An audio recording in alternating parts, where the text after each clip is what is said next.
넘지 못할 산이 있거든 주님께 맡기세요. 넘지 못할 파도 있거든 주님께 맡기세요. 우리 가야 할 길은 멀고도 험하여 허덕이며 가야 하는 우리 인생인데 이럴 땐 우린 누굴 의지하나요? 주님밖에 없어요. 나는 그 길 갈 수 없지만 주님이 대신가요?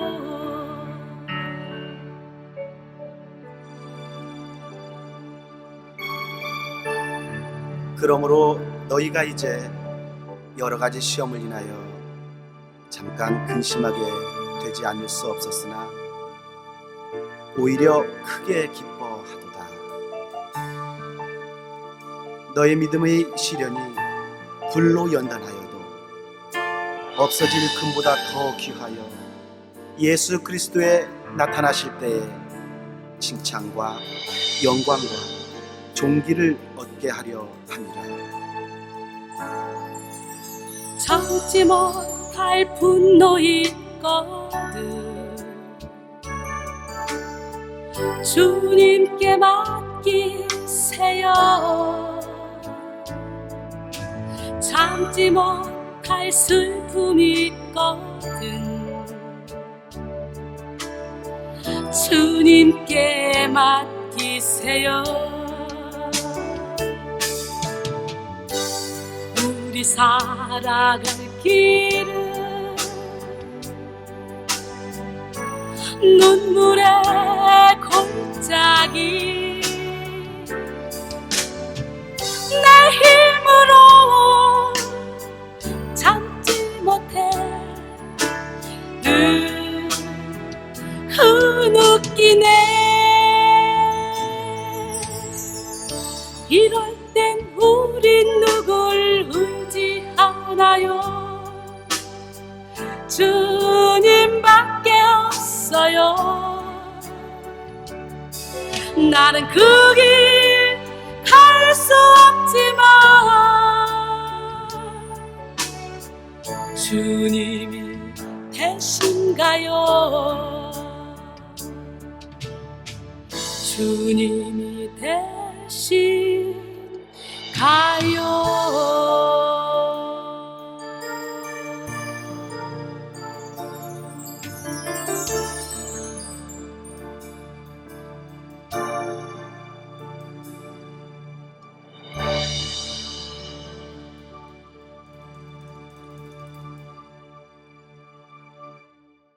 창세기 38장 1절로 18절 말씀.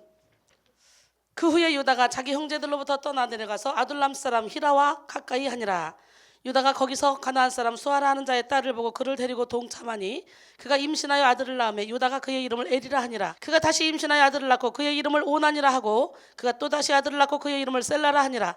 그가 셀라를 낳을 때 유다는 거십에 있었더라. 유다가 장자 엘을 위하여 아내를 데려오니 그의 이름은 다말이더라. 유다의 장자 엘이 여호와 보시기에 악함으로 여호와께서 그를 죽이신지라.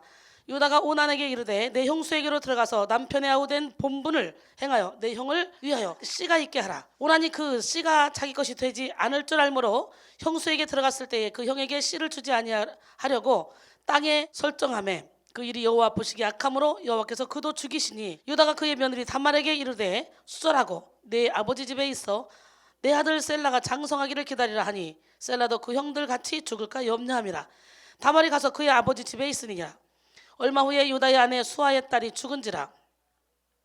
유다가 위로를 받은 후에 그의 친구 아둘람 사람 히라와 함께 딥나로 올라가서 자기의 양털 깎는 자에게 이르렀더니 어떤 사람이 다말에게 말하되 내 시아버지가 자기의 양털을 깎으려고 딥나에 올라왔다 한지라. 그가 그 과부의 의복을 벗고 너울로 얼굴을 가리고 몸을 휩싸고 딥나 길 곁 에나임 문에 앉으니 이는 셀라가 장성함을 보았어도 자기를 그의 아내로 주지 않음으로 말미암음이라.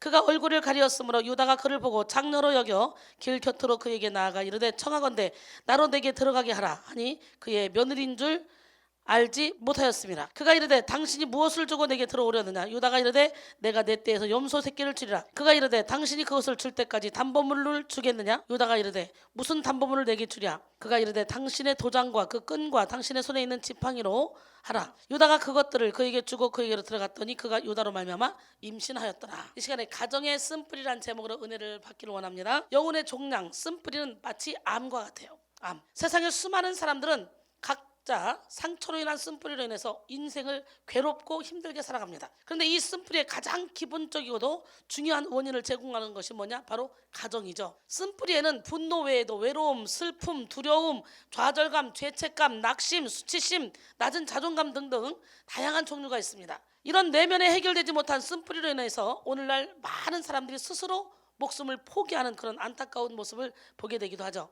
따라서 쓴뿌리의 치유는 건강하고 성숙한 삶, 인생의 참된 행복의 삶, 그 삶을 위해서 반드시 필요합니다. 다시 말씀드리자면 사람들의 쓴뿌리는 가정 안에서 시작되고 자라나는 경우가 참 많이 있다는 거죠. 가족은 나와 항상 가장 가까이 있는 존재이기 때문에 서로에게 가장 큰 힘이 되어줘야 되는 대상이지만 반대로 가장 상처를 많이 주는 원수 같은 대상이 되기도 합니다. 우울증에 걸린 청소년들을 보면요, 대부분의 부모를 원수로 여기는 것을 저는 참 많이 봤습니다. 부모가 사랑한다고 과다한 관심을 갖던지 아니면 무관심 속에 방치해두면 이 자녀들은 상처를 받고 쓴뿌리를 내죠. 부모에게 거절하기 시작하고 부모를 대적하기 시작하죠. 그러기에 당근과 채찍을 적당히 주면서 말씀으로 자녀를 양육해야 돼요. 우리 가정의 주인이 주님이 되시면 주님이 우리를 행복한 가정으로 인도해 줄 줄로 믿습니다. 오늘 시간 말씀을 통해 자신과 자신의 가정에 존재하는 쓴뿌리의 원인을 살펴보고요, 그 쓴뿌리를 제거할 수 있는 방법을 함께 알아보기를 원합니다. 예수를 믿는 가정도 이 쓴뿌리의 문제에서 제외되지 않습니다.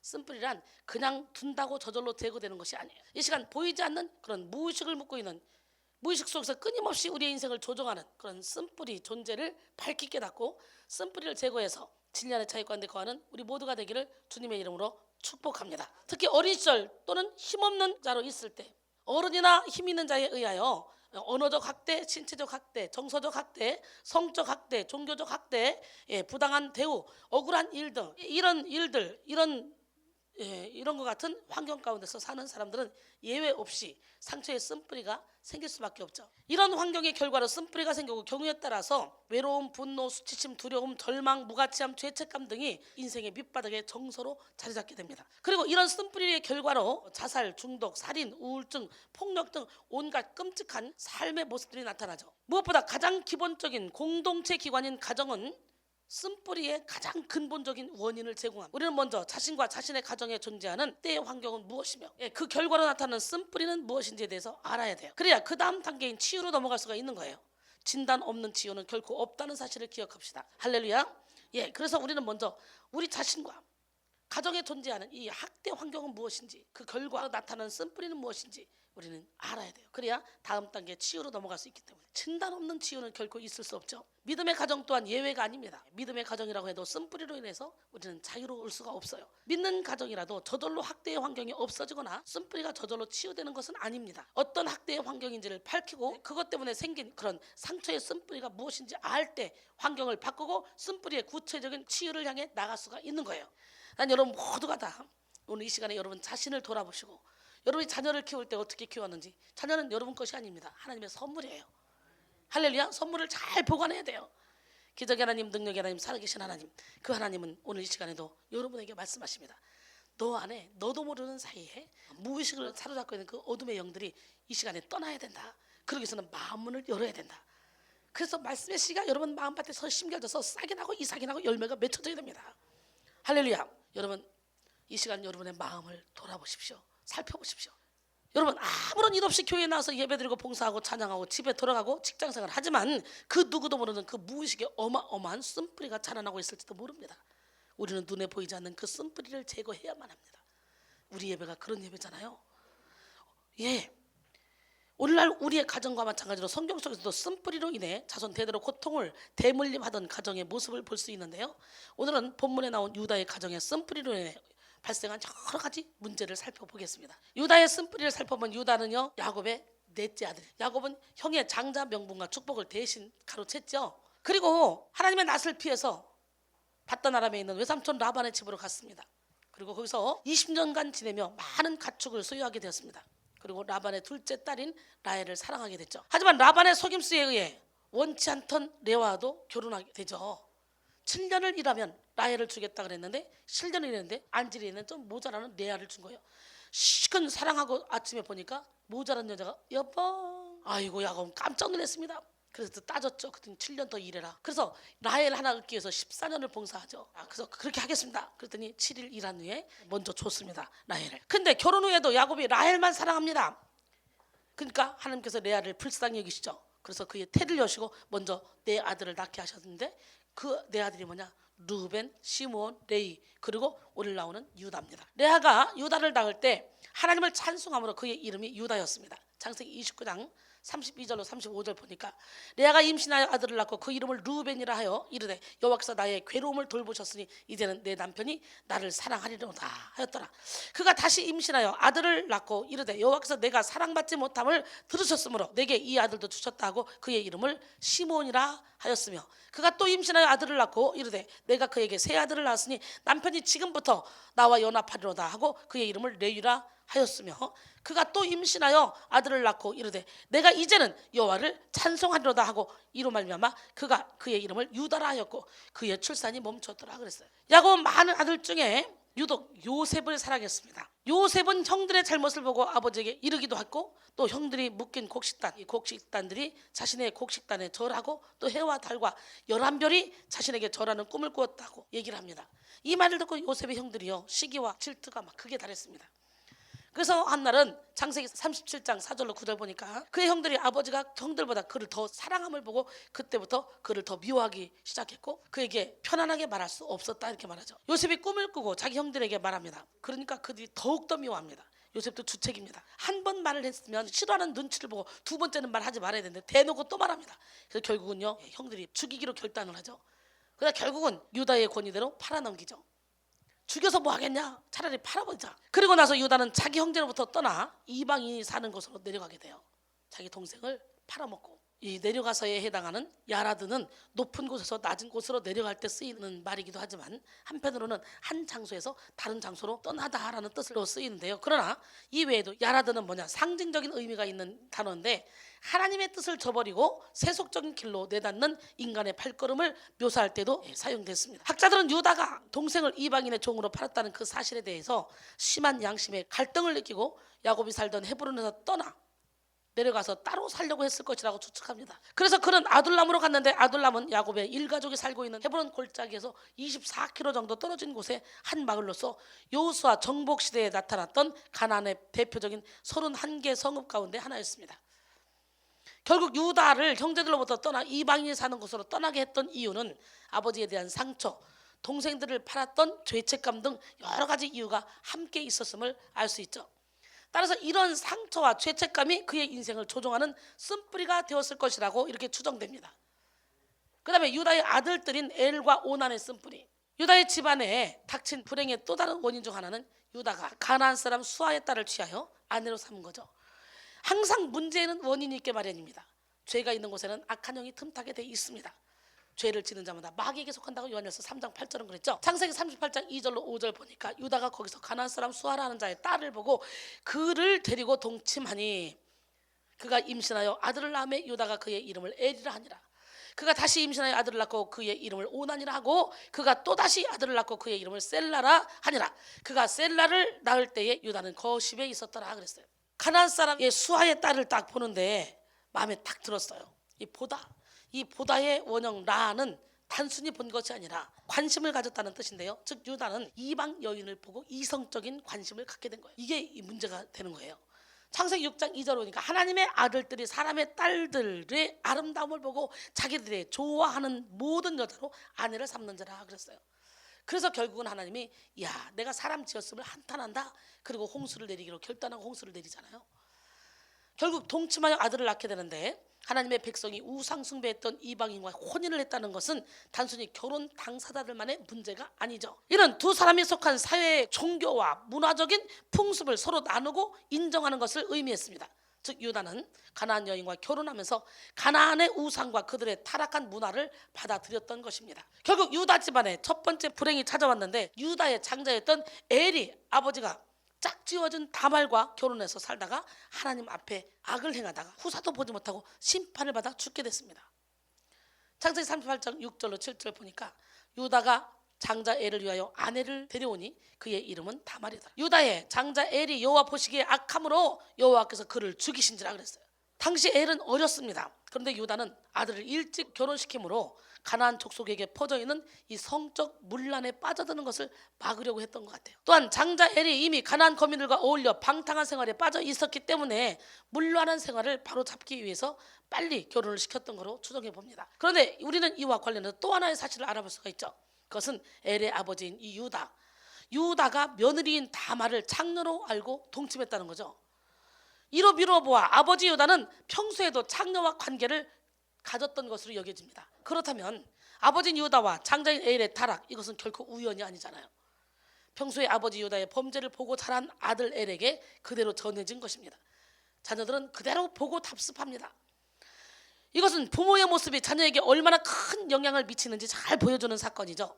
자녀들은 부모의 행동을 그대로 보고 배우기 때문에 부모는 자녀들에게 본을 보여야 됩니다. 영적으로 몰랐을 때는 본을 보이지 못했다 할지라도 이제 은혜를 받고 완전히 쓴뿌리를 제거하는 이후에는 하나님의 사람으로서 멋지고 아름다운 인생을 살아가면서 본을 보여줘야 됩니다. 잠언 22장 6절에 마땅히 행할 길을 아이에게 가르치라. 그리하면 늙어도 그것을 떠나지 아니하리라 그랬어요.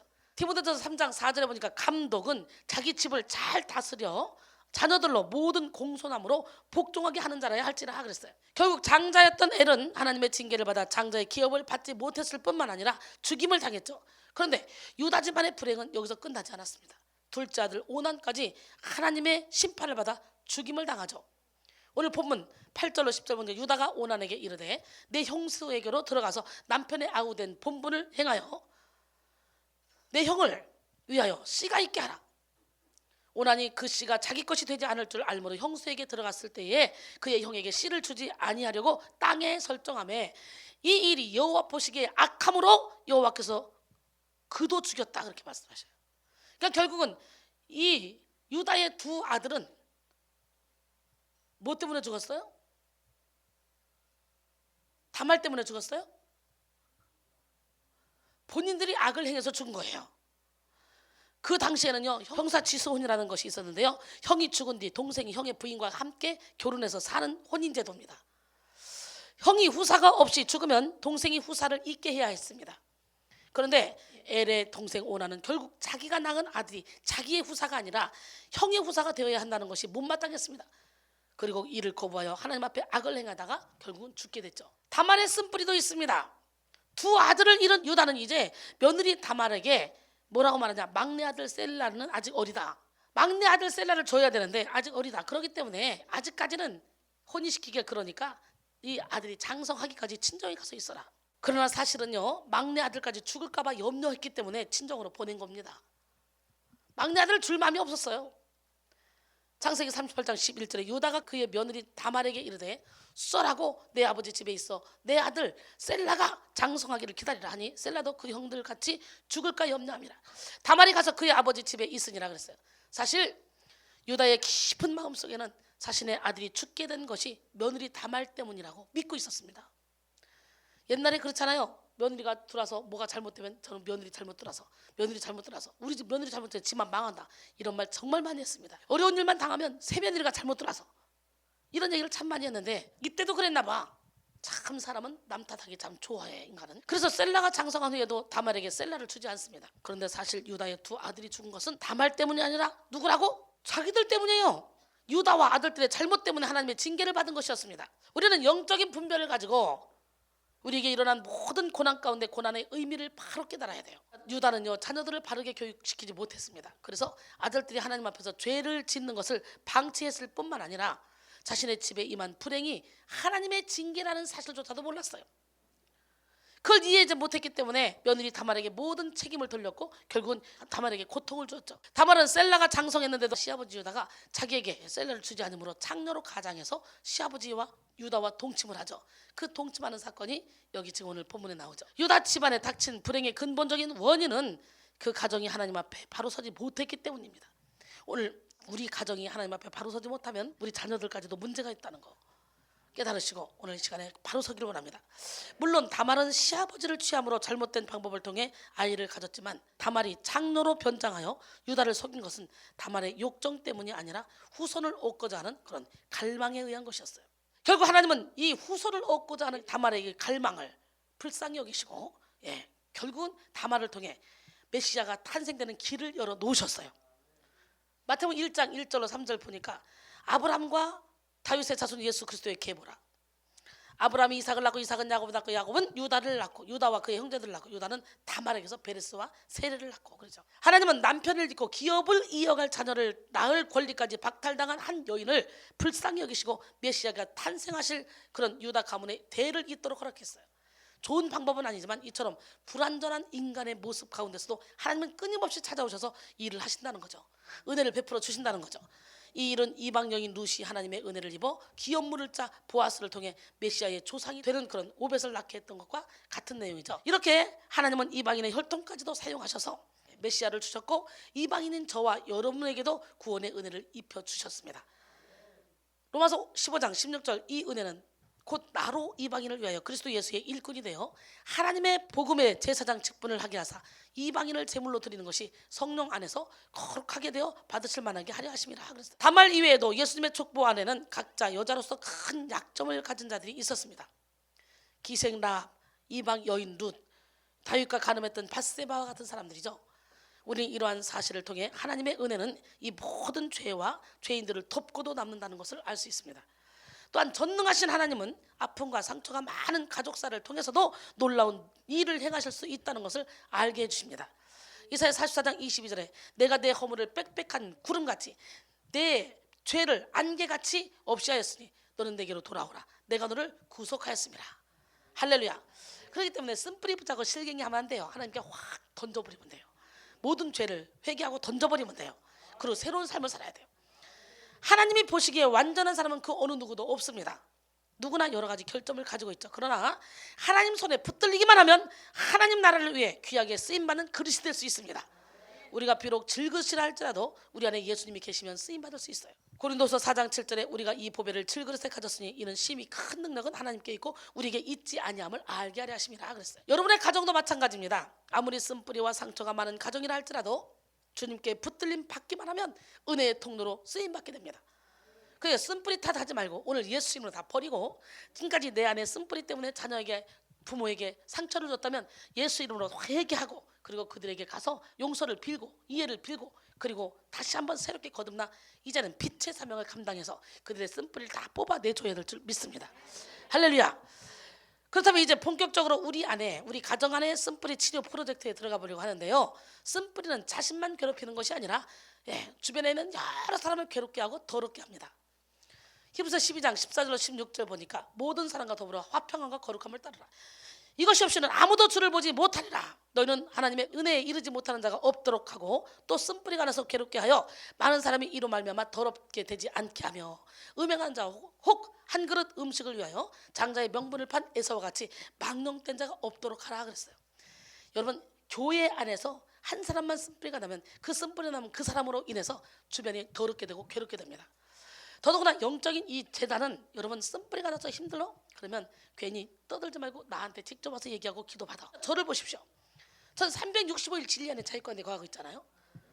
이 시간 쓴뿌리의 원인은 여러 가지가 있지만 지금 몇 가지를 살펴보고요. 은혜 받는 시간이 되기를 원해요. 먼저 사랑 결핍증이 쓴뿌리의 원인이 됩니다. 세상 모든 사람은요 다 사랑에 목말라 있어요. 왜 부정적인 말을 해요? 나 이렇게 힘들어, 나 좀 사랑해줘, 나 인정해줘, 나 좀 위로해줘, 그런 말을 하고 싶어서 하는 거예요. 자꾸 내가 힘들다, 고통스럽다, 뭐 그러면 조금이라도 말이라도 위로해줄까 봐, 위로받고 싶어서. 사랑이 부족하기 때문에 그런 거예요. 내가 이런 말을 해서 상대는 얼마나 힘들까, 상대는 얼마나 아플까, 저 사람도 힘든데 내가 또 이게 푸념을 털어놨네, 내가 더 고통을 가중시켰네, 그렇게 생각한다면 절대로 부정적인 말 안 하겠죠. 살면서 너도 나도 할 것이 다 힘들어. 세상은 힘들어요. 엄마 뱃속에 태어나는 그 순간부터 세상 삶이 힘들어. 요즘은 뭐 5포 세대잖아. 5포 세대. 결혼 포기, 아기 포기, 집 포기, 꿈 포기, 연애 포기. 돈 때문에 다 그러고 포기하고 산다 그러잖아. 그러니까 너도 나도 없이 다 힘들어. 나만 힘든 게 아니야. 근데 힘든데 어떤 사람들은 힘들어도 그걸 내색하지 않고 풍요를 연기하며 살고, 어떤 사람은 그냥 살만한데도 맨날 부정적인 말하고 맨날 힘들다 그래. 입만 벌리면 힘들다 그래. 아니 힘들다고 하면 남이 도와주냐? 그 힘들다고 남에게 자꾸 얘기하는 건 뭐야? 나 좀 도와줘 얘기잖아. 그래서 그 사람도 힘든데, 힘든 사람인데 힘들다 하면 같이 힘들어지는 거예요. 지금부터 여러분 지혜롭게 살아요. 힘들면 나가 뛰어, 알바 뛰어, 식당 가 일해. 입에 달고 힘들다고 하지 말고, 사람들 힘들게 하지 말고.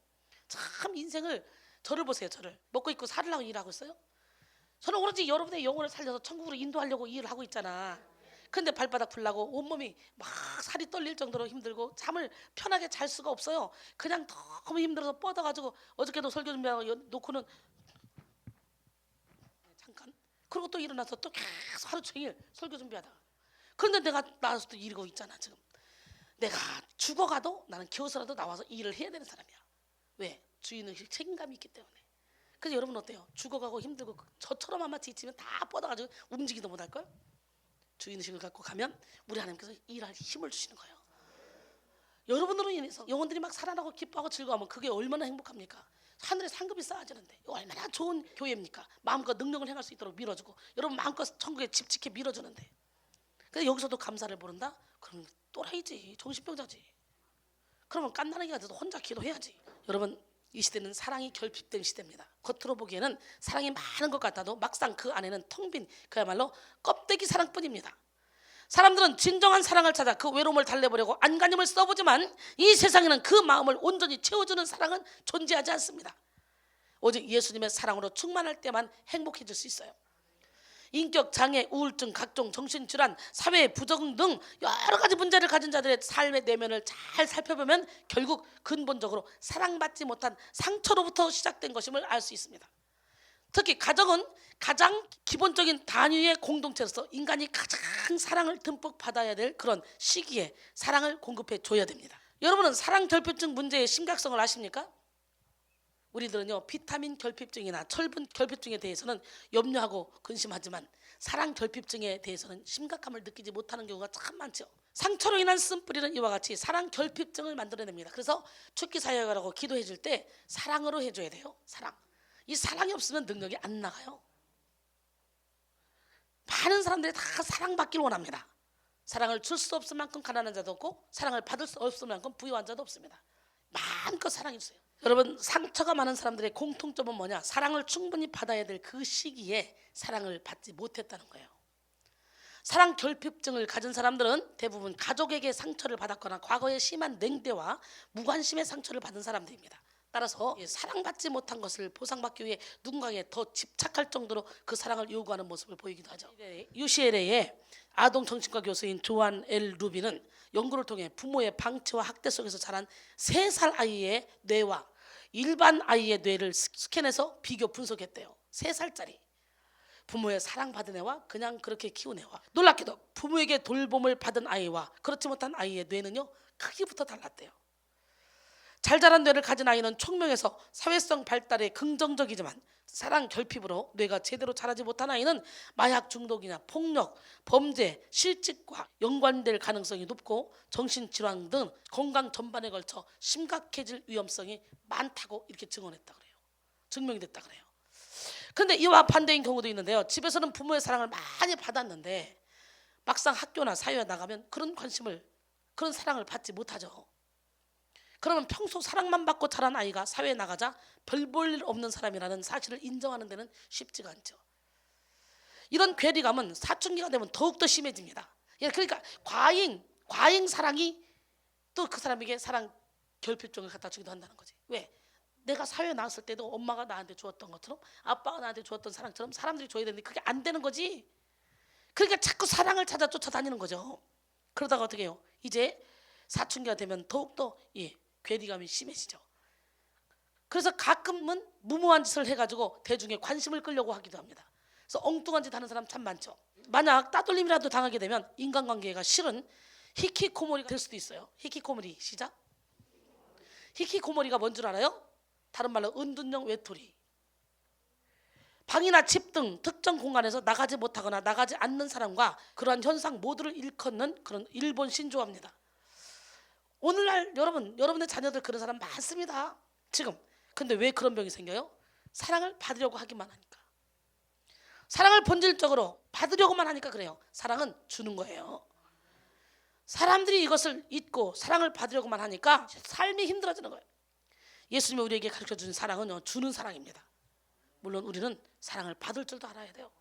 그러나 성숙한 그리스도인은 섬김과 사랑을 받으려 하기보다는 섬기고 사랑하기에 바쁩니다. 마가복음 10장 45절에 인자가 온 것은 섬김을 받으려 함이 아니라 도리어 섬기려 하고 자기 목숨을 많은 사람의 대속물로 주려 함이라 그랬어요. 그래서 우리는 예수 안에서 단거와 채찍을 적당히 주고 자녀를 키워야 돼요. 내가 사랑한다서 무조건 사랑만 주고 키우면 나가서 적응을 못한다니까. 여러분, 우리는 그리스도의 사랑을 본받아서 모든 사람을 사랑하고 불쌍히 여겨야 돼요. 그리스도의 사랑으로 충만한 사람은 결코 사랑 결핍증에 걸리지 않습니다. 우리 안에 그리스도의 사랑의 강물이 흘러넘쳐서 모든 쓴뿌리가 완전히 뽑혀지는 은혜가 임하기를 바랍니다. 그 다음에 거절감이 쓴뿌리의 원인이 됩니다. 모든 쓴뿌리의 출발은 거절감에서 비롯될 때가 많은데요, 거절감에서 비롯된 상처가 악순환이 되면서 또 다른 상처를 만들어내죠. 형제나 친구 사이에서 따돌림, 성차별, 교사의 차별대우, 부모의 편애, 때로는 뱃속에서부터 거절감이라는 그런 쓴뿌리가 형성이 된다 그래요. 부모가 원치 않는 임신을 했을 때 태아는 무의식 중에 낙태의 두려움을 갖게 된다 그래요.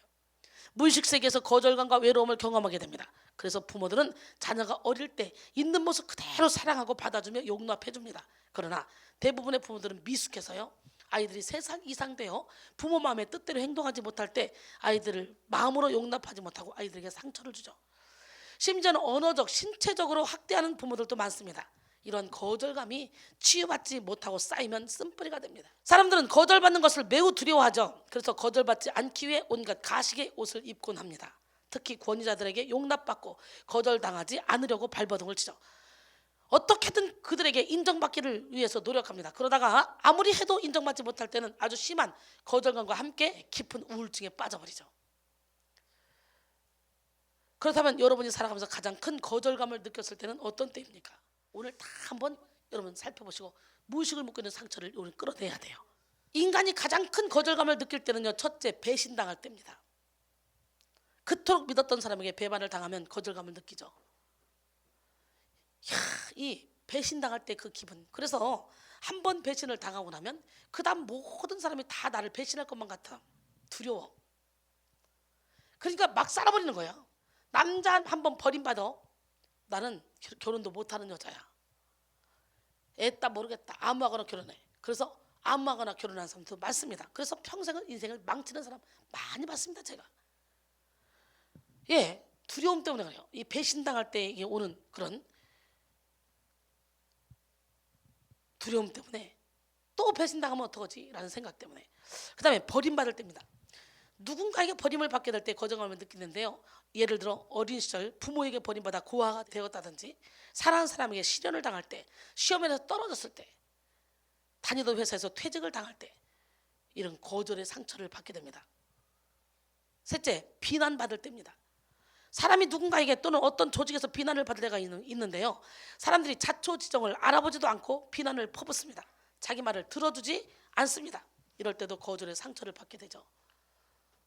한 어린 학생이 미술 시간에 크레파스를 가지고 오지 않는다는 이유로 꾸지람을 듣고 있었습니다. 가정 형편이 너무 어려워서 이 학생은 미술 시간마다 크레파스를 가지고 가지 못합니다. 교사는 충혈된 눈으로 도대체 이번에 몇 번째냐? 하며 화난 목소리로 다그쳤습니다. 이 학생은 어려운 가정 형편을 차마 말할 수 없었어요. 교사는 침묵한 학생의 머리를 쥐어박으며 고함을 질렀습니다. 다음부터는 훔쳐서라도 준비물을 가져와. 친구들 앞에서 창피함을 당한 이 학생은 그때부터 무엇이든지 필요할 때마다 도둑질과 강도질을 반복하게 됐습니다. 그로부터 17년 후에는요 살인 강도죄로 사형을 언도받게 됐죠. 얼마 후면 사형을 받게 될 그에게 판사는 마지막 말을 남기라고 했습니다. 그는 최후 진술에서 초등학교 때 선생님의 말 한마디가 제 인생을 바꾸어 놓고 말았습니다 라는 말을 했습니다. 그가 바로 지존파의 대부 김기환입니다. 그러기에 여러분의 입술에 니까지 이렇게 뭐 한다고, 네가 뭘 할 줄 안다고, 넌 하는 거 없어, 여러분의 자녀들에게 그런 부정적인 말을 하지 말기를 원합니다. 여러분은 그냥 하는 말 같지만 그 어린 자녀들은 그것이 크게 와닿아서 그래 난 아무것도 못해, 나는 안 되나 봐. 하다못해 영적인 훈련을 시키면서 내가 하도 꼴통이라 야야 대책이 안 쓴다 대책이 안 쓴다, 이 너희들은 도대체 머리나 대급방이냐, 너희들은 하는 게 뭐냐. 이제 머리가 컸기 때문에 이거는요 얘들이 상처받으러 가는 얘기가 아니고 정신체를 하는 얘기잖아요. 그런데도 불구하고 여기서 거절감을 느껴서 원장님한테 쫓겨나면 어떻게 하지? 쫓겨나면 어떻게 하지? 나를 쫓아내지만 말아주세요 이러고 벌벌벌 떠는 사람들이 많더라고. 그거 참 신기하대. 내가 나가 그런다고 진짜 나가라는 거야? 내가 진짜 거절하는 거야? 정신체리라는 거지? 근데 그 어린 아이들은 그렇게 말하면요 진짜 거절감을 느끼면 그때부터 이 아이들은 힘을 못 써요. 나는 안 되지, 나는 못하지. 그렇게 우리는 어린 자녀들에게 거절감을 주어서는 안 됩니다. 우리는 거절감을 느낄 때 당황하게 되고 마음 깊은 곳에 상처를 받습니다. 거절의 상처가 있는 사람은 또다시 거절을 당할 것을 두려워하므로 모든 일에 소극적인 모습을 보이죠. 충분히 감당할 수 있는 일도 두려움 때문에 도무지 해내지 못합니다. 소외감, 우울증, 외로움, 버림받을 수 있다는 염려, 의처증, 의부증 등 이런 것들이 거절의 상처를 통해 생겨나는 거라는 거예요. 얼마나 많은 부모들이 자녀들의 말을 그냥 흘려보냅니까? 그러면 자녀들은 거절감을 느낍니다. 또한 요즘 자녀들은 부모를 거절합니다. 중학교만 들어가도요 자기 마음대로 움직여요. 명절 때조차도 자기는 공부해야 된다, 놀러 가야 된다, 친구하고 어디 가야 된다, 그러면서 부모의 말에 거절하고 명절에 같이 동행하지 않는 중고등부 청년들 많잖아요. 자식 이기는 부모가 없다는 말처럼 자녀들이 조금만 크면 부모들을 거절하는 일들이 아주 많이 있습니다. 또한 부부간에도 대화가 통하지 않아서 서로가 거절감을 느끼는 경우가 많죠. 분명히 거절할 마음은 없는데도 소통이 되지 않고 공감의 능력이 없어서 대화하다가 서로가 상처만 받고 그것이 연속되면 아예 대화조차 시도하지 않습니다. 저 사람은 내 말을 절대 듣지 않아, 그러니 대화할 필요가 없어. 그러면서 한 이불 속에 남남으로 살아가는 그런 부부도 참 많죠. 여러분의 가족은 어떻습니까? 더더구나 연세 드신 할머니 할아버지들은요 시간이 많기 때문에 언제나 가족을 기다려, 대화 상대자를 기다려. 그러나 가족은 먹고 살기 힘들어서 잘 찾아뵙지도 못하고 한 집에 살아도 대화할 시간이 없어. 그러다 보니까 어떻게 해요? 이제 거절감을 느낀다고 생각하죠. 어른들은 저것들이 날 무시하네. 그러다 보니까 섭섭마귀가 침범해서 고통 가운데 살아갑니다. 이 시간에 가족들을 잘 돌보기를 바랍니다. 그러나 여러분 우리가 기억해야 될 것은요 하나님의 사랑을 거부하는 이스라엘 백성들을 향해서 수도 없이 하나님이 사랑의 손길을 내뻗었다는 거죠.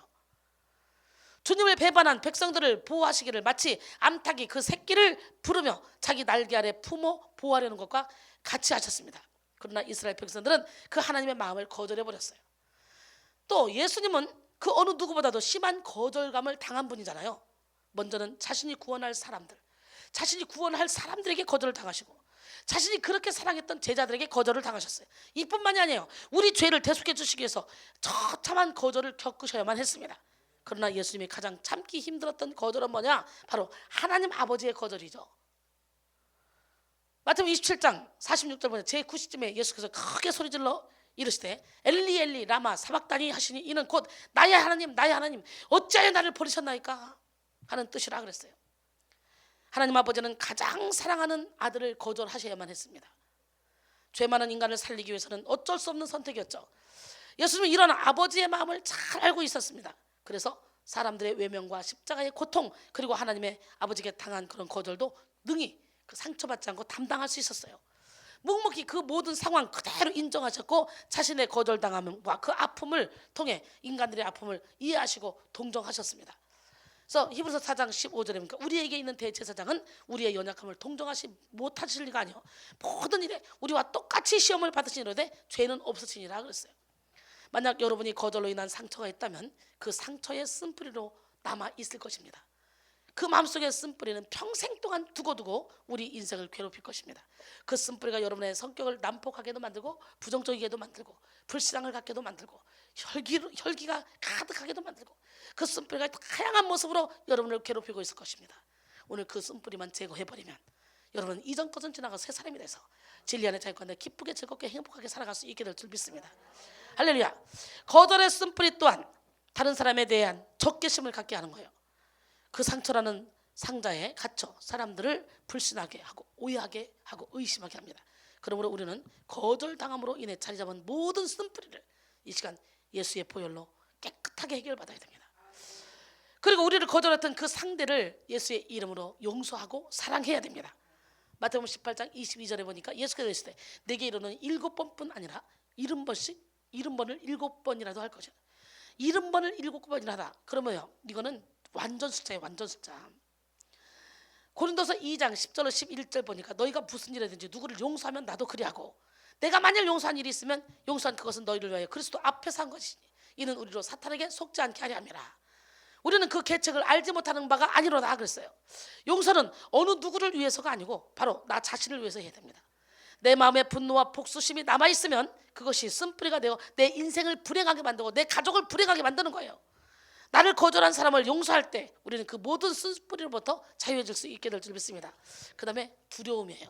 두려움은 아담과 하와의 범죄 이후에 시작합니다. 아담과 하와는 원래 두려움이 없었잖아요. 수치심도 없었어요. 홀딱 벗고 있어도 벗은 줄도 몰랐어요. 그런데 범죄 이후 수치심과 두려움을 경험하게 되죠. 여러분 두려움은 거짓말을 낳기도 합니다. 믿음의 조상 아브라함은 아내 사례가 아리따움으로 인해서 자신이 죽을까 봐 아내 때문에 자신을 죽일까 봐 겁나가지고요 애굽왕 바로와 그랄왕 아비멜렉에게 이 아내를 누이라고 속이죠. 근데 또 웃기는 것은요 이삭도 아버지의 영향을 받아서 아비멜렉 왕 앞에서 똑같이 거짓말을 해요. 자기 아내를 누이라고 속입니다. 이것이 창세기 12장, 20장, 26장 이렇게 쭉 나오는데요. 여러분 또한 두려움은 하나님이 주신 무한한 잠재력을 쓸 기회를 잃게 만들어버려요. 나폴레옹 힐은 공포는 모든 논리를 무력하게 하고 모든 상상을 파괴하고 모든 자신감을 꺾어버리고 모든 열성을 지워버리며 모든 의욕을 없애버리는 힘을 가지고 있다. 그리고 나태와 비참과 불행에 빠뜨리는 것이 공포, 이 두려움이라는 거예요. 성경에도 두려움 때문에 자신의 재능과 잠재력을 묻어두었던 사람이 있죠. 바로 한 달란트 받은 자. 마태복음 25장 25절에 보니까 두려워하여 나가서 당신의 달란트를 땅에 감추었나이다. 보소서 당신의 것을 가지셨나이다. 그랬더니요 우리 하나님께 책망을 받죠. 그러면서 그에게서 한 달란트를 빼앗아 10달란트를 가진 자에게 주라. 무릇 있는 자는 받아 풍족하게 되고 없는 자는 그 있는 것까지도 빼앗기리라. 이 무익한 종을 바깥 어두운 데 내쫓으라. 거기서 슬피 울며 이를 갈미 있으리라. 결국은요 이 두려워하는 자는 아무 일도 하지 못하고 손발을 묶어놓고 있다가 그냥 있는 분들은 원금만 갖다 줬는데 하나님은 그렇게 게으른 그 두려워하는 자 이 사람을 어떻게 해요? 버리겠다는 거예요. 바깥 어두운데 거기서 슬피 이를 갈미 있으리라. 또한 두려움은 인간관계를 다 파괴합니다. 비난받는 것에 대한 두려움, 거절당할 것에 대한 두려움, 무시당한 것에 대한 두려움은 정상적인 인간관계를 갖지 못하죠. 그래서 두려움은 소심함, 비겁함을 뜻하기도 합니다. 두려워하는 마음을 가지면요 작은 문제 앞에서 벌벌 떨면서 소심하고 비겁한 태도를 보이는데 이런 마음은 결코 하나님이 주시는 마음이 아니에요. 디모데후서 1장 7절에 보니까 뭐라 그래요? 하나님이 주시는 마음은 두려워하는 마음이 아니요 오직 능력과 사랑과 절제하는 마음이라 그랬어요. 한 달란트 받은 자가 게으르게 있을 때 바깥 어두운 데 버리라는 거예요. 이거는 지옥으로 던져버리라는 거예요. 이를 갈미 있으리라 그러잖아요. 그런 것처럼 계시록 21장 8절에 보니까 그러나 두려워하는 자들과 믿지 아니하는 자들과 흉악한 자들과 살인자들과 음행하는 자들과 점술가들과 우상 숭배자들과 거짓말하는 모든 자들은 불과 유황으로 타는 못에 던져지리니 이것이 둘째 사망이라 그랬어요.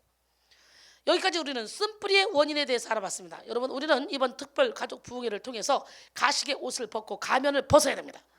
그리고 그 어느 것에도 묶이지 말아야 됩니다. 온 가족이 함께 은혜를 받으면 좋겠지만 환경이 그렇지 못하다면 나 혼자라도 은혜를 받아서 가족에게 빛을 발하면 행복한 가정이 됩니다. 이 시간 주님 앞에 어린아이처럼 나갑시다. 나에게 왜 이런 지독스러운 쓴뿌리가 있는가 이걸 깨닫고 그것을 밝히 깨달아서 어떻게 그 쓴뿌리가 나를 끌고 다니지 못하도록 성령의 인도를 받아야 됩니다. 시편 139편 23절 24절 같이 합니다. 하나님이여 나를 살피사 내 마음을 아시며 나를 시험하사 내 뜻을 아옵소서. 내게 무슨 악한 행위가 있나 보시고 나를 영원한 길로 인도하소서. 할렐루야. 기적의 하나님, 능력의 하나님은 살아계십니다. 예, 그러면 쓴뿌리를 제거하기 위한 구체적인 방법을 알아보겠는데요. 나에게 쓴뿌리가 있다는 것을 인정해야 돼요. 인정하고 드러내야 돼요. 우리는 나에게 왜 쓴뿌리가 생겨났는지에 대해 부끄러워하지 말고 진지하게 드러내야 됩니다. 그러나 대부분의 사람들은 자신의 쓴뿌리를 덮어두고 누구든 그 쓴뿌리를 건드리면 갑자기 돌변합니다. 악한 영이 막 변호사로 나서서 난리가 납니다. 그리고 쓴뿌리를 마치 운명인 양 받아들이려고 하는 사람들도 있고요. 또 쓴뿌리를 유전이나 불치병으로 단정짓기도 합니다. 또 쓴뿌리를 기질 때문이라고 변명하는 그런 사람들도 많이 있죠. 그러나 이러한 태도를 가지면 결코 쓴뿌리의 문제를 해결받을 수 없습니다. 우리 육신의 질병을 고침받기 위해 의사를 찾아갔을 경우 우리의 아픈 부분을 숨김없이 다 드러내듯이 우리의 쓴뿌리를 치료받기 위해서는 모든 가식의 옷을 벗고 과거에 그 어떤 상처도 부끄러워하지 말고 다 하나님 앞에 드러내야 됩니다. 말씀을 듣던 중에 자신이 상처받았던 그런 사람의 모습이 주의 종을 통해 나타나는 것 같다 싶으면 지금 하나님이 나를 치료하시는구나. 상처받았던 사람을 주의 종에게 투영시켜서 주의 종을 대적하는 것이 아니라, 근데 우리는 대적하잖아. 그럴 것이 아니라 지금 갑자기 우리 목사님이 우리 아버지 같네. 우리 목사님 우리 선생님 같네. 우리 목사님이 나를 상처줬던 그 사람 같네. 이런 생각이 들 때는 지금 여러분 안에 그 상처가, 그 쓴뿌리가 드러나서 제가 그걸 몰아내려고 하잖아. 그러니까 어떻게 저와 여러분 사이를 갈라놔야, 여러분이 저를 피해야 그것이 안 나가고 또 잠복하고 살 수가 있잖아. 그러니까 자꾸 저를 피하게 만드는 거예요. 이게 찢어놓는 거예요. 그러니까 그럴 때일수록 더 달라붙어야 되는 거예요. 달라붙어서 자기 속마음을 얘기하고 기도받으면 순간 그게 다 끝나. 아무것도 아니야. 이걸 다 가르쳐주는데도 이 쓴뿌리 때문에 질질 끌려다니는 멍청이들 참 많습니다. 얼마나 더 정확히 가르쳐줘. 그러니까 여러분이 누군가를 사랑해. 근데 갑자기 내 남편을 사랑해서 결혼을 했는데 이 남편의 모습에서 아버지의 모습이 보여. 왜? 남자는 다 같은 족속이잖아. 비슷해. 아버지 모습이 보이면 쓴뿌리가 확 올라와서 그냥 남편을 대적하게 되죠. 이거 누가 하는 거? 사탄이 주는 거예요. 아버지의 모습이 보이면 예수님으로 떠나가. 우리 남편은 착한 사람이야. 우리 남편 나를 사랑하는 사람이야. 그러면서 남편을 있는 모습 그대로 사랑해야 돼. 하나님은 누구 하나님? 진짜 난 여러분 모두가 다 철저히 자복하고 회개하는 시간을 갖기를 원합니다. 그래서 무의식을 사로잡고 있는 모든 상처가 치료받는 시간이 되기를 원합니다. 사랑하는 자녀나 배우자에게 상처를 줬다면 이 시간 솔직하게 자신의 상처를 얘기하고 나를 이해해달라. 불쌍히 여겨달라. 나도 모르게 내 안에 쓴뿌리가 당신과 아이들에게 상처를 주었노라. 나도 어려서 부모에게 상처를 받아서 나도 모르게 그렇게 무의식을 사로잡고 있는 이 어둠의 영이 나를 이렇게 끌고 다녔노라. 이제는 내가 속지 않는다. 그렇게 고백하면서 가정의 화목을 도모하시기 바랍니다. 내가 아빠인데, 내가 엄마인데, 자존심이 있지. 내가 어떻게 자녀에게 이런 얘기를 할 수 있어? 어떻게 사과를 할 수 있어? 하면서 가식의 옷을 입지 마시고, 나도 몰랐다고, 사탄에게 속았다고, 나이는 많지만 내가 부모였지만 영적으로 아무것도 몰랐다고.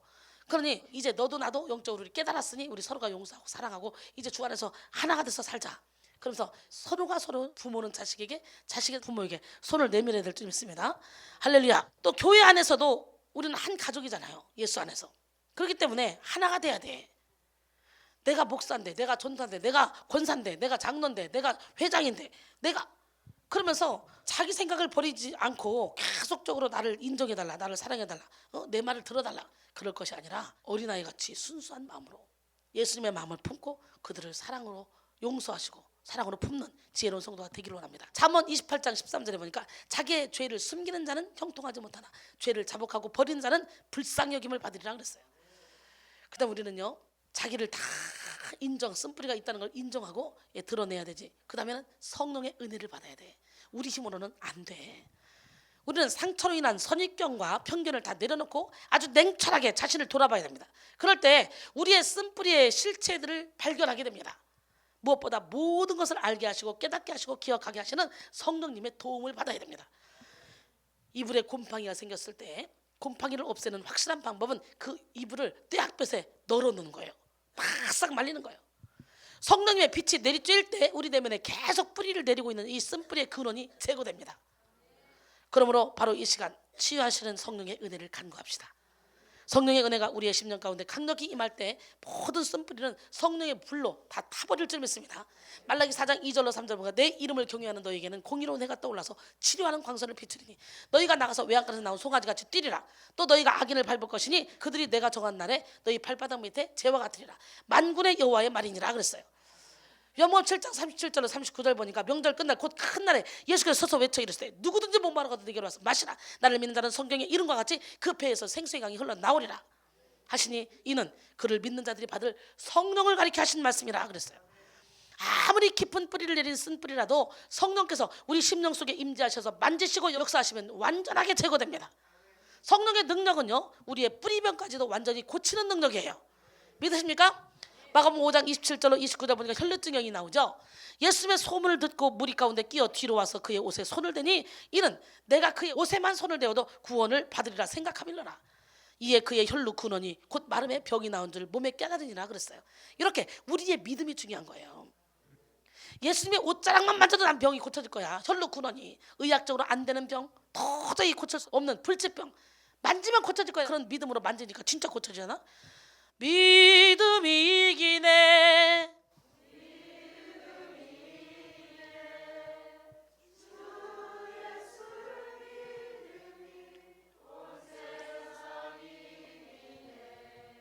아멘.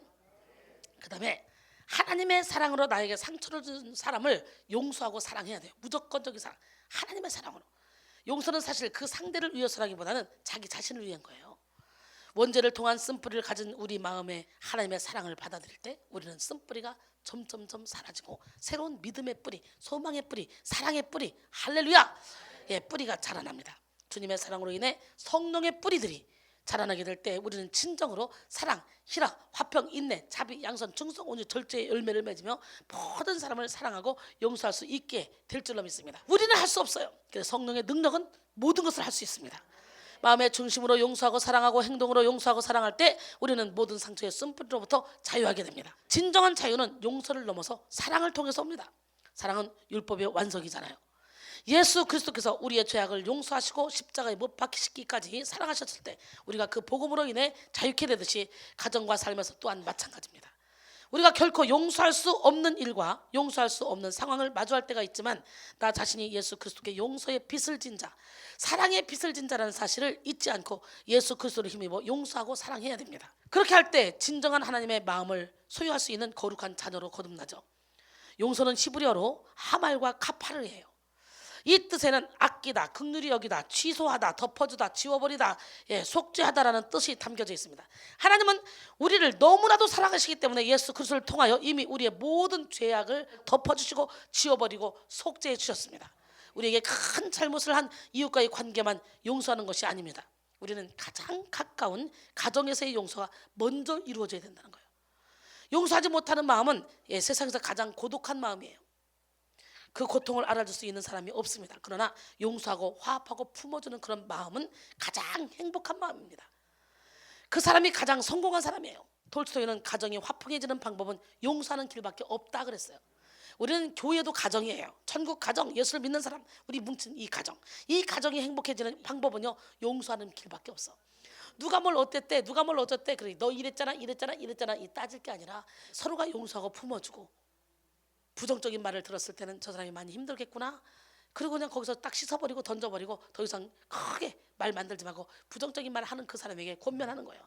이렇게 부정적인 말 해서 되겠냐, 다음엔 하지 마, 하나님 기뻐하지 않아, 당신의 영혼이 살지 못해 죽어, 하나님은 당신 입에서 나오는 말을 듣는 대로 시행한다 그러셨잖아.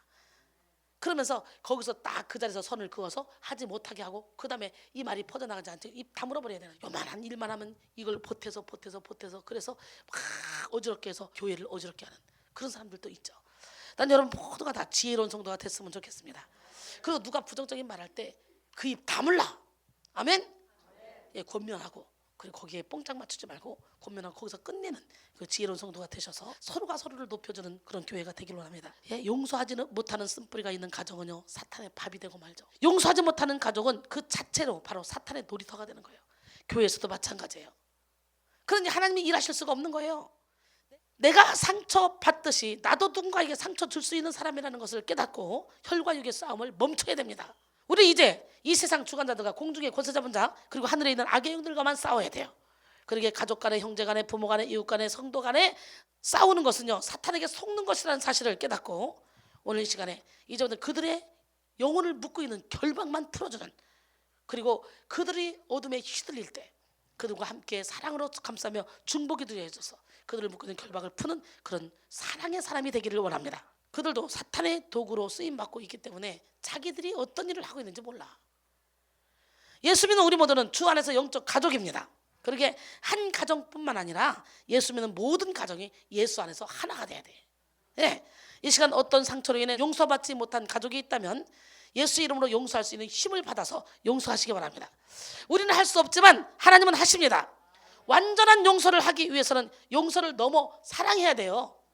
할렐루야. 그 다음에 속사람을 강건하게 해야 돼요.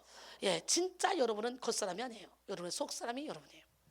바울은 우리의 겉사람은 낡아지나 우리의 속사람은 날로 새로워진다 고백하면서 모든 환난과 역경 가운데서도 기뻐하는 신앙을 가졌어요. 감방에 갇혔는데도 주 안에서 항상 기뻐라. 내가 다시 말하노니 기뻐하라고 이렇게 선포하죠. 사람은 겉사람과 속사람으로 이루어져 있는데 겉사람이란 아담의 혈통을 이어받은 타락하고 부패한 육신적인 몸을 말하는 거예요. 이 몸은 결국은 흙으로 들어가요. 이 육신의 장막집이에요. 이게 겉사람. 그래서 속사람은 영적인 사람을 말하는 거예요. 구체적으로 속사람은 인간의 내적 본성을 구성하는 부분이며 성령께서 임재하시는 자리, 우리의 전인적인 그런 변화를 주도하는 곳, 진짜 내가 보이는 곳. 할렐루야. 진짜 나는 속사람이지 보이는 내가 아니에요. 영의 눈이 열려서 여러분의 속사람의 지금 상태를 보기를 원해요. 영의 눈이 열리면 내 속사람이 3살이구나 4살이구나 5살이구나 장애인이구나 눈 멀었구나 이거 보게 된다. 이걸 볼 수 있는 눈이 이 시간에 열리기를 바랍니다. 나는 여러분 모두가 다 속사람을 강건하게 하기를 바랍니다. 할렐루야. 예, 구체적으로 속사람은 인간의 내적 본성을 구성하는 부분이며 성령께서 임재하시는 자리라 그랬죠. 우리의 전인격의 그런 변화를 주도하는 곳이라 했죠.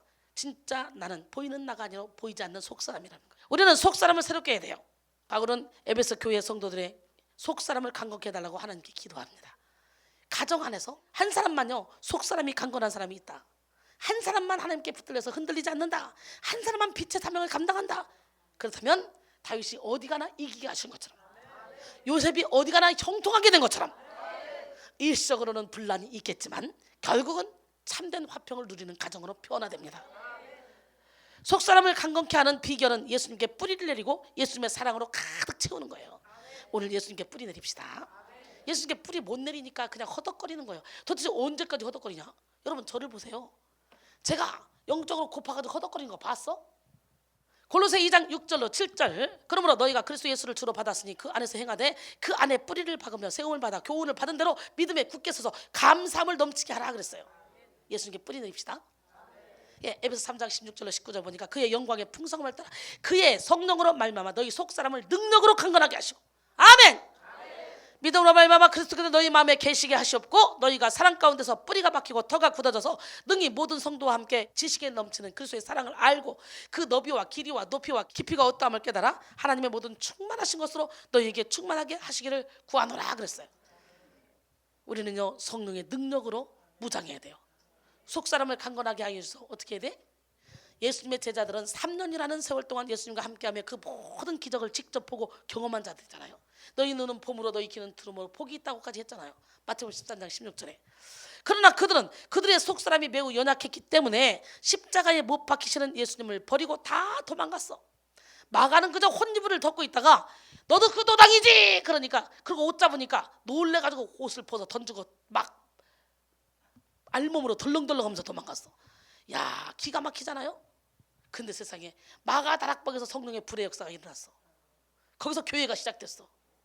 하나님은 그런 사람도 쓰더라니까 변화시켜서. 그래서 부활하신 주님이 찾아가셔서 먼저 하신 말씀이 뭡니까? 너에게 평강이 있을지라다 그래놓고 숨을 내쉬며 성령을 받으라. 예, 성령의 능력으로 무장해야 돼요. 성령을 받으면 어떤 역사가 일어나? 너희가 누구의 죄든지 사하면 사해줄 것이요 누구의 죄든지 그대로 두면 그대로 있으리라 그랬어요. 사도행전 1장 8절에 오직 성령이 너희에게 임하시면 너희가 권능을 받고 예루살렘과 온 유대와 사마리아와 땅 끝까지 이르러 내 증인이 되리라 그랬어요. 결국 꼴통이었던 예수님의 제자들은 어느 순간에 성령을 받아 꿀통이 됐습니다. 성령의 능력 받아서 꼴통이었던 예수님의 제자들이 이제 꿀통이 돼서 땅끝까지 복음을 전하는 능력의 종들로 변화됐습니다. 따라서 우리는 속사람을 강건하게 지키기 위해서 이렇게 성령의 능력을 받아야 된다는 거죠. 그 다음에 그리스도를 마음의 주인으로 모셔야 돼요. 믿음으로 말미암아 그리스도께서 너희 마음에 계시게 하셨고, 이 말씀은 바로 예수님과 인격적으로 만나서 예수님을 그 마음의 주인으로 모시는 것을 의미합니다. 사도 바울은 예수를 핍박하는 자였지만 다메섹 도상에서 예수님을 인격적으로 만난 바울은 죄를 지을 수밖에 없는 그런 자신의 한계를 느끼고 오직 예수 안에 거했습니다.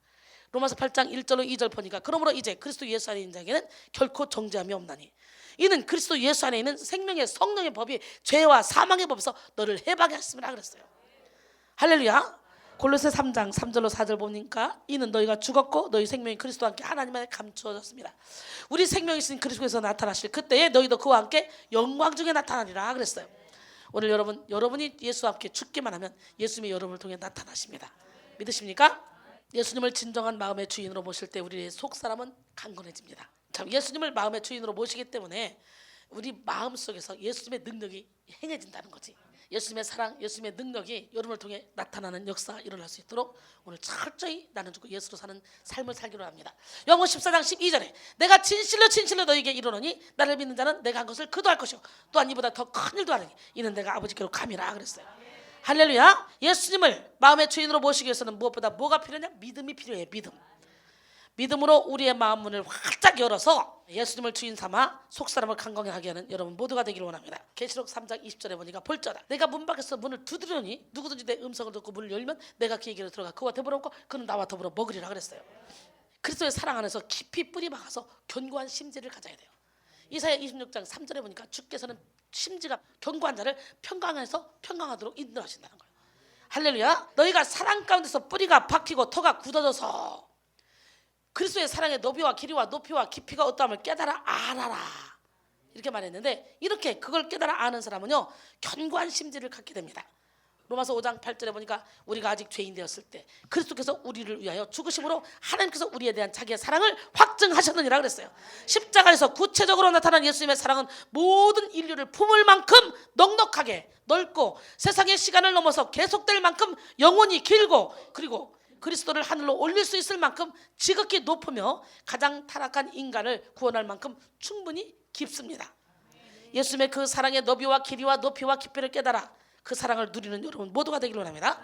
이 그리스도의 사랑은 세상 그 어떤 것도 끊을 수 없는 완전한 사랑입니다. 누가 우리를 그리스도의 사랑에서 끊으리요? 환난이나 공고나 박해나 위험에 기근에 적시나 칼이라 사망이나 생명이나 천사들이나 권세자들이나 현재일이나 장래일이나 능력이나 높음이나 기쁨이나 다른 어떤 피조물도 우리를 그리스도의 사랑에서 끊을 수 없다고 고백한 사도 바울의 고백이 바로 여러분의 고백, 바로 저의 고백이 될 줄 믿습니다. 이런 사랑으로 충만해질 때 우리는 강력한 내면을 소유하게 됩니다. 속사람을 강건하게 지킬 때에 우리는 그 어떤 상처가 찔러와도 상처로 받지 않습니다. 쓴뿌리로 남기지도 않습니다. 우리 속에 쓴뿌리를 제거하는 것도 중요하지만 다시는 그 어떤 상처에도 쓴뿌리를 남기지 않도록 우리의 속사람을 강건케 하는 것도 아주 중요합니다. 아멘. 고린도후서 4장 8절로 10절 보니까 우리가 사방으로 우겨쌈을 당해도 쌓이지 않으며 답답한 일을 당해도 낙심하지 않으며 박해를 받아도 버림받지 않으며 거꾸로됨을 당해도 망하지 않냐고, 우리가 항상 예수의 죽음을 우리 몸에 짊어지면 예수의 생명이 또한 우리 몸에 나타나게 하려 함이라 그랬어요. 오늘 예수와 함께 죽읍시다. 아멘. 여러분, 이 밤에 여러분의 속사람이 성령의 능력으로 강건해지는 역사가 일어나길 원해요. 예, 죽게는 하루가 천년 같고 천년이 하루 같아. 그렇기 때문에 뭐 평생 금식하고 기도했다고 능력 받는 게 아니에요. 내가 깨지면 능력 받는 거예요. 내가 죽으면 끝나는 거예요. 예, 이 시간이 하루가 천년 같은 은혜를 다 받아 누리기 바랍니다. 결론적으로 오늘은 가정 안에 쓴뿌리라는 제목으로 은혜를 함께 받았습니다.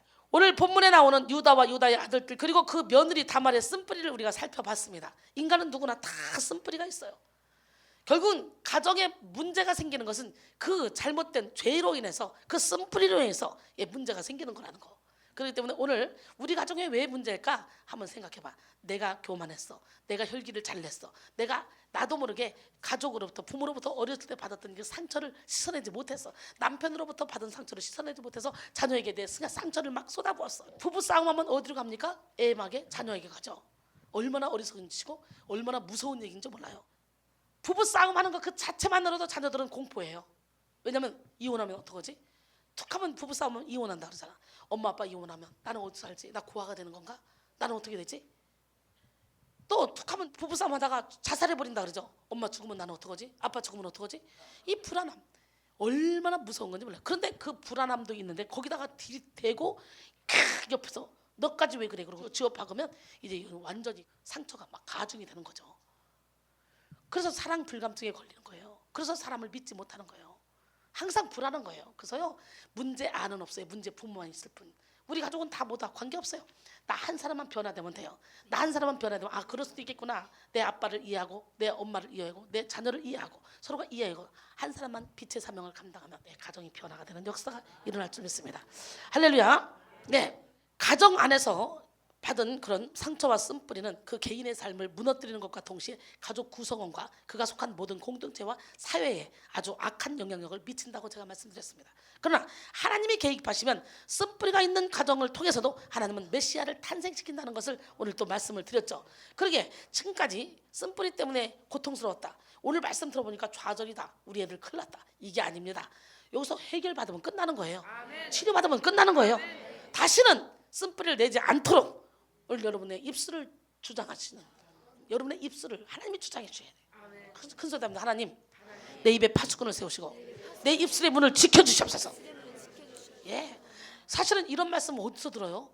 그잖아요. 이런 말씀을 듣고 이 말씀이 살아서 운동력이 역사하기 시작하면 절대로 내가 내 남편에게 아내에게 자녀에게 상처 주지 않습니다. 여러분 좋은 말만 하세요. 우리 신랑 오늘 그러더라고. 자기야 엄청나게 내가 바쁘네. 나 지금 어디 출장 갔다 가는 길이야. 지금 어디야? 선물 사라고 백화점에 와 있어. 몸은 괜찮아? 아유 나 죽겠어. 아이고 안 아파야 되는데 여보 사랑해. 그러고 끊더라고 우리 신랑이. 그러니까 말 한마디라도 그래놓고 하하 웃더라고. 예, 같이 옆에 있지 못하지만 이렇게 서로가 존경하고 사랑하는 마음을 갖고 우리 신랑은요 아무리 바빠도 하루에 2-3번씩 전화해요. 밥 먹었나? 지금은 뭐 하나? 내 통화가 안 되죠. 그러면 내 주변 사람한테 다 전화해요. 그래가지고 내 저기 뭐야 행방을 다 알고 있어요. 그러니까 내가 나쁜 짓 못해요. 나쁜 짓 할 시간도 없고. 네. 어쩌면 결혼하기 전부터 연애할 때부터 지금까지 그건 한결같아요. 한 번도 빠짐이 없어요.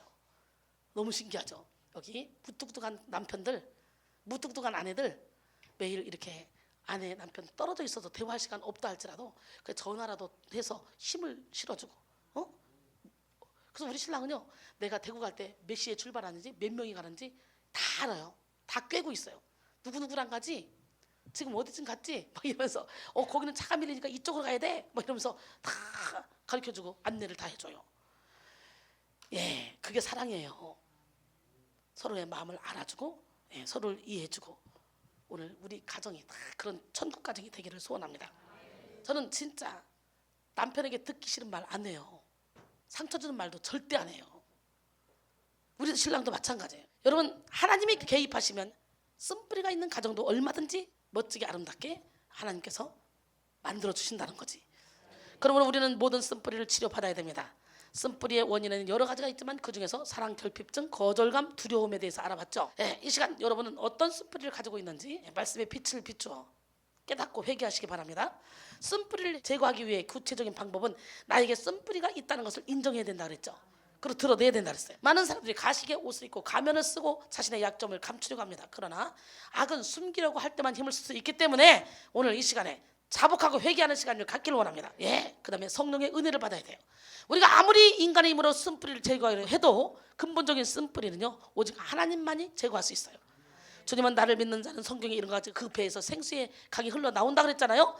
이 생수의 강이 누구냐? 바로 성령인데 이 안에서부터 생수의 강이 흘러나오면 우리 목표는 아무리 고목 같은 쓴뿌리라도 저절로 잔뿌리까지 뽑혀 나갑니다. 억지로 위에서부터 뽑으려면 잔털이 남아있지만 이 내면 깊은 곳에서부터 생수가 뽀글뽀글 넘치면 저절로 잔뿌리까지 다 뽑힌다는 거. 할렐루야. 그 다음에 하나님의 사랑으로 나에게 상처를 준 사람을 용서하고 사랑해야 돼요. 원수까지도 사랑해야 돼요. 선으로 악을 이겨야 돼요. 하나님의 사랑은요 용서하지 못할 사랑이 없죠. 자기를 십자가에 못 박혀 죽인 자까지 용서했잖아요. 예수님은 이렇게 그 사랑으로 우리도 서로 사랑하라고 말씀하셔요. 그 다음에 속사람을 강건하게 지켜야 돼요. 우리의 속사람이 강건하지 못하면 쓴뿌리가 제거되었다 할지라도 또다시 쓴뿌리를 심고 쓴뿌리를 만들어냅니다. 그러게 마가복음 16장 17절 18절 보니까 믿는 자들은 이런 표적이 따르니 저희가 내려오는 귀신을 쫓아내며 새 방언을 말하며 뱀을 집어올리며 무슨 독을 마셔도 해를 받지 않냐고 병든 사람에게 손 얹은 적 나으리라 그랬죠. 믿으면 그런 역사가 일어나. 근데 그 중에 무슨 독을 마셔도 해를 안 받는데 내가 믿으면, 그러니까 내가 진짜 예수를 믿으면 어떤 상황 가운데서 쓴뿌리를 내 안에 내지 않는다는 거야. 상처를 받지 않는다는 거야. 이 독이 뭐냐? 나에게 찔러오는 거야. 환경이 찔러와, 물질이 찔러와, 인간관계가 찔러와, 막 찔러오는 거, 상처를 받지 않을 수 없는 그런 환경, 그게 독이야. 그러나 예수를 믿어봐, 보혈의 피로 덮어봐요. 예수 한 분으로 만족하게 됩니다. 할렐루야. 여러분, 우리 인간은 누구나 할 것 없이 다 죄 중에 태어났고 마귀의 자녀로 태어났기 때문에 죄를 지키 좋은 몸을 가지고 있습니다. 그래서 건강한 내면 세계를 소유할 수 없어요. 그러기에 성령 안에서 거듭나야 우리는 건강한 내면 세계를 소유할 수 있는 거예요. 성령 안에서 거듭나지 못한 사람은요, 아무리 나이 많은 부모라 할지라도, 아무리 지식이 많은 부모라 할지라도, 대통령이라 할지라도요, 그 쓴뿌리를 가지고 있습니다. 그런데 그 쓴뿌리는 자신만 고통받는 것이 아니라 하나의 법이 되어 흘러나갑니다. 자신도 모르게. 그래서 가족에게 쓴뿌리를 내도록 상처를 줍니다. 그러기에 지금까지 하나님을 제대로 알지 못해서 서로가 서로에게 상처를 입혔다면 오늘 이 시간 깨닫고 모든 가족을 서로가 용서하고 사랑하고 쓴뿌리를 제거하여 쓴뿌리를 내는 일이 없도록 언제나 주 안에서 행복한 가정을 이루길 바랍니다. 바로 오늘 이 시간 성령의 역사하심 따라서 성령의 역사하심 속에 가정에 대한 쓴뿌리를 온전히 제거해서 하나님께서 예비하신 그런 축복을 받아 누리는 기적의 주인공들이 다 되길 원합니다. 여러분 혹시라도 이혼할 마음이 있고 또 이혼하려고 도장 찍었다 할지라도 여러분, 하나님은 우리가 이혼하는 걸 원하지 않아요. 믿으십니까? 어떤 상황 가운데도 하나님께서 내게 주신 그 환경, 그건 하나님의 섭리 가운데 있다 생각하고 나는 이길 수 없어, 나는 뚫고 나갈 수 없어, 나는 해칠 수 없어. 그러나 하나님이 내 안에 들어오시면 나는 능히 아내를 품을 수 있고 남편을 품을 수 있고 자녀를 품을 수 있고, 이 땅에 한 번 왔다 한 번 가는 거 왜 하나님의 뜻을 거슬러 살아? 이 남자나 저 남자나 이 여자나 저 여자나 다 똑같아. 내 자녀를 생각해서라도 내가 하나 희생하고 주의 사랑으로 가정을 아름답게 꾸려나가는 그런 지혜로운 성도가 다 되길 원합니다. 그리고 자녀에게 상처 준 사람들, 오늘 이 시간에 그 자녀에게 진짜 한번 깊은 대화를 나눌 필요가 있어요. 내가 너를 사랑하느라고. 자녀들은 엄마 아빠가 나를 사랑하지 않나 봐. 사랑 결핍에 걸려서 상처가 되고 그것이 쓴뿌리가 돼. 사랑으로 매를 치면요, 그거 아프지 않습니다. 그래서 나를 제대로 아는 사람은 내가 막 야단치면 기뻐합니다. 행복해합니다. 목사님이 나를 사랑하기 때문에 그 내가 드디어 목사님의 딸이 됐구나. 그래서 여러분 모두가 영혼 중에 행복해지길 원해요. 오늘 말씀 듣고 나니까 행복해졌어요? 모든 것은요 다 내 탓이에요. 누구 탓이 아니에요. 자기의 오욕 때문에 쓴뿌리가 나는 거야. 욕심부리기 때문에 쓴뿌리가 나는 거야. 여러분의 인생에 안개 꼈어? 구름 꼈어? 걱정 없어. 지금까지 막 가정의 쓴뿌리 때문에 막 남편 고생시키고 아내 고생시키고 자녀들 고생시키고 막 힘들었어? 막 매일매일 가정에서 막 불화가 일어났어? 걱정하지 마. 내 세상이 끝났을 때 두려움과 어둠 이유 모를 답답함이 내 생명을 짓누를 그때